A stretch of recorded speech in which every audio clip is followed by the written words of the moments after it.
this is very exciting. We were talking backstage. You're actually out here not just to do my show. Thank you very much for doing that. But you're showing, you're taking your daughter to college. My daughter Erin and I did the little college tour from Boston to New York, and it's been a wonderful opportunity. Any parents, if you have the chance, it's a great way to spend time with my daughter and figure out new ways to embarrass her. Oh, that's nice.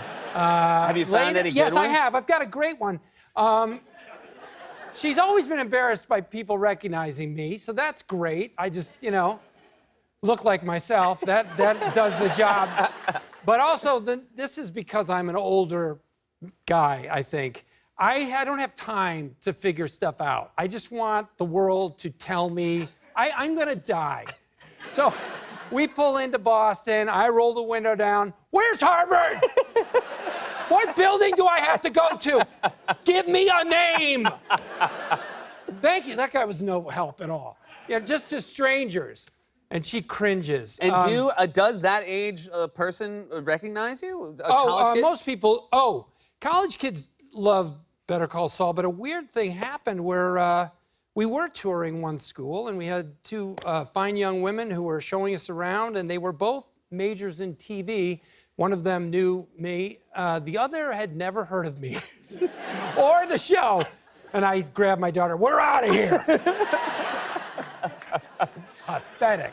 I love this show so much. I feel like it's such a high level of difficulty to do this prequel. And for you as an actor, you know this destination of eventually becoming Saul Goodman, who has no morals. Yes. And you have kind of started, Jimmy McGill has some morals, and they're sort of eroding. He's a good man. He's a good man. He starts as a dimensional character, and then he becomes one-dimensional. Yeah. You lose, and is it hard to because it must be a little sad to sort of see your character lose his... Yes, it is, absolutely. And in fact, this third season, which just ended, and I hope you've seen it, spoiler alert, I guess, he really takes a big step forward to becoming this character of Saul Goodman, who you met in Breaking Bad, and it bummed me out. And I've been one for this whole time going, let's go, let's move this thing along. And then when the character does this thing where he hurts this old woman's feelings at a senior citizen home, played by a character named Irene Landry,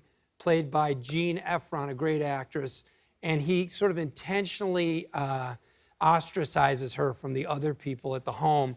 And I called the person who runs the show, Peter Gould, and I said, does he have to do this? And he goes, Bob, the show's called Better Call Saul. I don't know if you've seen Breaking Bad, but you have to become that guy. And I was like, yeah, you're right. The other thing you had to do this year that I heard was difficult is you had to eat a lot of Doritos. Oh, yeah, we had a scene where I ate Doritos. And usually, if you do that on a show, they get you the healthy version or whatever. I haven't had a Dorito in 30 years. I've actually smoked pot more recently. And usually you'd think those two go together. Yeah. But they had Doritos. I said, sure, I'll take a bullet for the show. And man, I ate a Dorito and my brain exploded.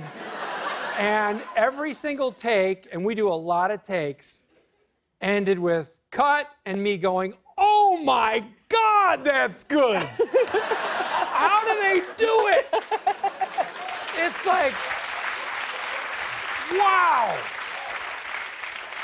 I don't know whether that means you should eat them all the time or you should wait 30 years and then eat an entire bag. Did you have any residual the next day without Doritos? Was that a hard day? It was a tough day. I cried. I cried all day. Well, now you got to go another 30 years. That's very long. So congratulations on your Emmy nomination. It's so well deserved. Thank you. Truly is. Hey, listen. I just have to say a shout out to my cast members, Ray Seahorn, who's amazing, and Jonathan Banks, who's also nominated, wonderful, and Michael McKean, who this year you can't be better than that. Can't be better. Yeah, he sadly was not nominated. I'm gonna call it a snub. I'm gonna say it's a snub. All right. Yeah. I don't know why. He's wonderful. The show's wonderful. Thank you so much for being here. I really appreciate it. Thank you. Bob Odenkirk, everyone.